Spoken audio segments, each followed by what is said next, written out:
Mga pangulo sa traffic offices sa Dakbayan sa Talisay, Sugbo ug Bantawi nagtagbo alang sa hiniusa ug istriktong pagpatuman sa balaod sa traffic. Si Tito Dani Butyag nga dagkong tabang kini sa nasugdan na nilang programa. Ang detalye sa live report ni Femari Dumabok Fem.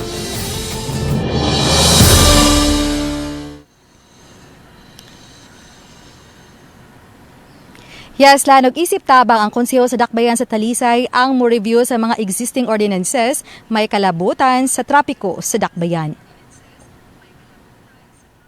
Sila si City Toda Head Joy Tumulak, Attorney Rico Holganza, Chairman sa CITUM, ug mga nangulo sa team, Edwin Humawas ug Arnold Maligon, nagtagbo sa niaging simana.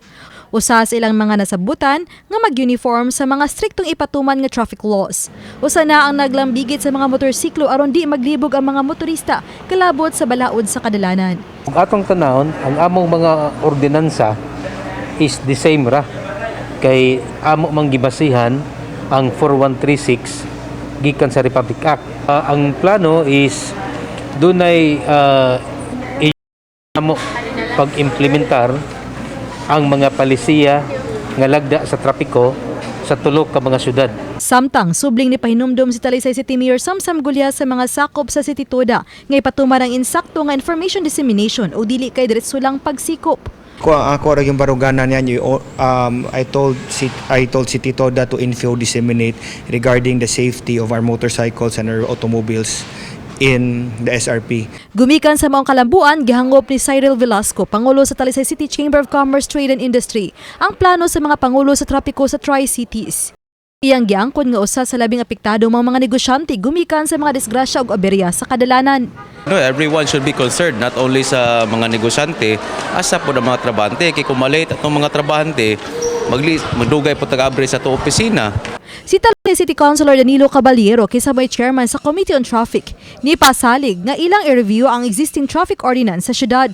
Ay no, nalipay kay dako nga purag gihiusa nila ang atong tulo ka syudad unya para sa kaayuhan sa atong traffic system na to sa matag.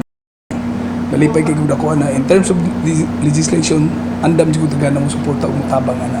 Samtang ang Executive Director sa team, Edwin Humawas nitugan nga usa sa ilang nasabutan mao ang pag-establisar og motorcycle lane gikan sa Cebu South Coastal Road sa syudad sa Talisay lahos na sa North Reclamation Area sa Mandawi City. Para lang dili gid siya mo ngari sa mga kusog sakyanan sa innermost niya o kanang ang mga four wheels dili kuyawan ba kay kasagaras motorcycle drivers kana bang mga kadit lang nga resto overtake ba dili maong side ang ilang gamiton. Usa lang kini sa ilang paagi aron kaminusa ng mga disgrasya sa daan ilabi na sa naglambigit sa mga motorsiklo. Lan sa Dakbayan sa Talisay lang mato dito Mulak nga nitala sila og 105 ka mga vehicular accidents diin 54 niini o halos katunga sa gidaghanon ang naglambigit sa mga motorsiklo. Lan? Fem, klarohon nato kining traffic policy nga ilang ipatuman sa tulo ka mga syudad alang lang una ni sa mga motorcycle.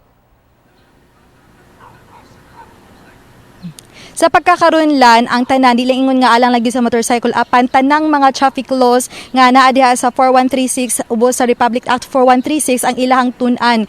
Una lang niini ang kining sa motorcycle kay tungod lagi sa kanunay mga disgrasya nga naglabigit niini mga motorsiklo ilabi na diha sa magikan sa Cebu South Coastal Road lahos na dito sa North Reclamation Area. So sa implementation na ni FEM kay I suppose kung doon ay mga inaning lagda kinahanglan ipaagi man na siya og local ordinance matag LGU so saan nila pag synchronize sa tulo ka mga local government units.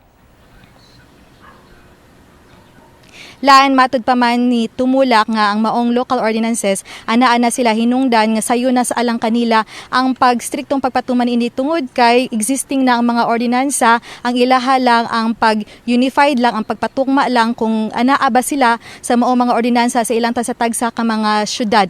Lan? Okay, daghang salamat Femari Dumabok.